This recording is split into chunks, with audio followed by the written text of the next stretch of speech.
Gosh, it really does seem like we're in the worst timeline, doesn't it? There are things I remember growing up that just made sense, that seemed to, at least on paper, gave the world a sense of order.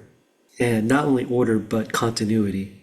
This sense of, I guess, certainty of things like basic logic and the lack of intentional deception that we are very much inundated with each and every day, and perhaps even more so in the coming seasons, which is disturbing.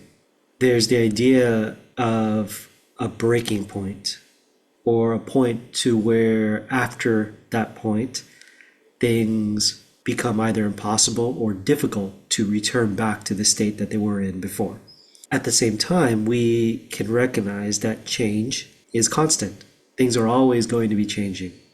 And the question that I ask is, are the changes generative or are they destructive? The idea here is, are we progressing or are we degrading ourselves? And the way I look at this is that as humans, as human beings, we have seemingly, at least from what I can tell, kind of two polarities.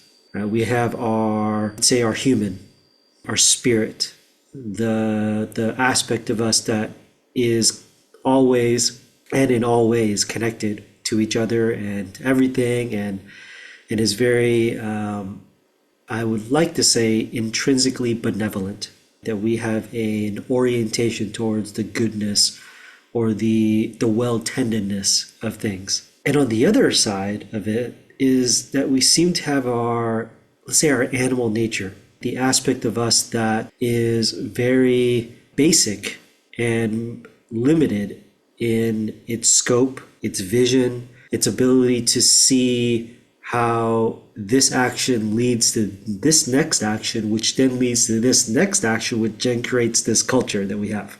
And the challenge that if we have a culture, if we have a society that leans too heavily on this animal aspect, neither of these are better than the other. This is our unique mix that we've been given.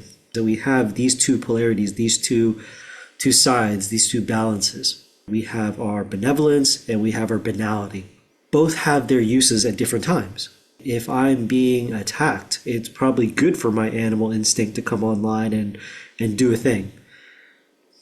And at the same time, if I'm being, let's say, spoken to sternly or criticized, it may feel like an attack, but we're actually playing in this realm, the realm of, let's say, ideas and concepts and all these more human aspects.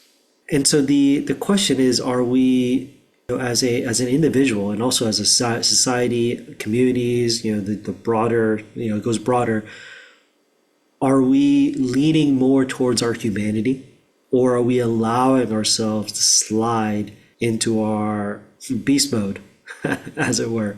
Because at least the way our modern culture is set up, it's very much here to speak to this side of us that just wants something quick, wants a dopamine fix, wants it now, not later, and be damned the consequences. The challenge with this is that this mode, it works often. Beast mode tends to give us what we want.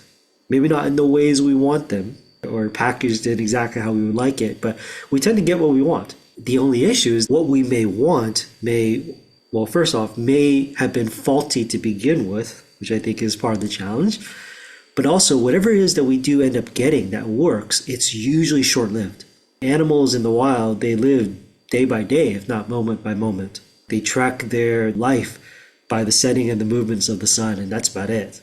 For us as humans, we have so much more that we have so much more capacity to move towards things that are generative past the point of the individual.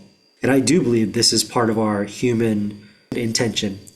We're never designed to be individuals, that we're always intended to be communal, and that when our systems are structured in these ways as a human body, it can be more healthy, more generative, and more sustained for the long haul. So what do we do? What do we do? The closest thing I've come to, if there are any answers that this talking head can share at this moment, it's to work on our presence, the quality of our presence with ourselves, with the environment, with people, places, things. What is our relationship with this? Like in any good relationship, the amount of presence, the amount of myself that I bring into it, whatever quality of presence that I can give to this relationship tends to be the quality of relationship that is present.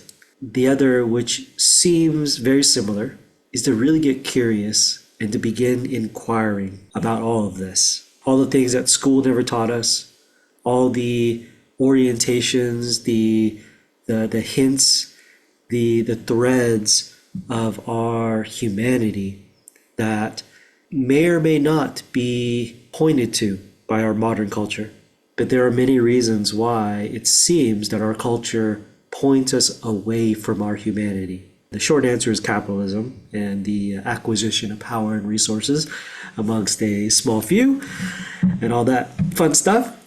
Our ability to see the macro, but then to take it back into ourselves and really to become much more clear with who we are, what it is that I'm about, to meet our animal, to befriend it, to give it treats when it wants, but to also to tug the leash a little bit at times, to be clear for ourselves who is in the driver's seat. Because for most of us, myself included, for a good period of my life, the person in the driver's seat was basically a cultural persona.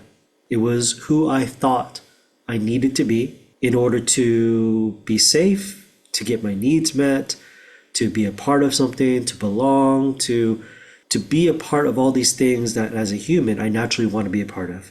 And again, in this timeline where it seems the overabundance of our thoughtfulness has been used and utilized in a certain way to dismantle who it is that I believe as humanity and as humans that we can be and possibly become more of. Okay, I think that's about as much as I can speak to this without going into too many tangents or getting too angsty for my weekend. So with that, we'll round out here.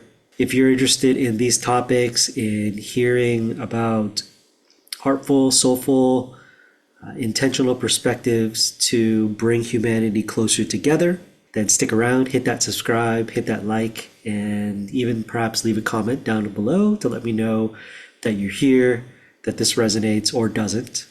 And I'd love to hear your perspective about our times here on Earth as humans together. This is Justin here at JLE TV, and I look forward to speaking with you soon.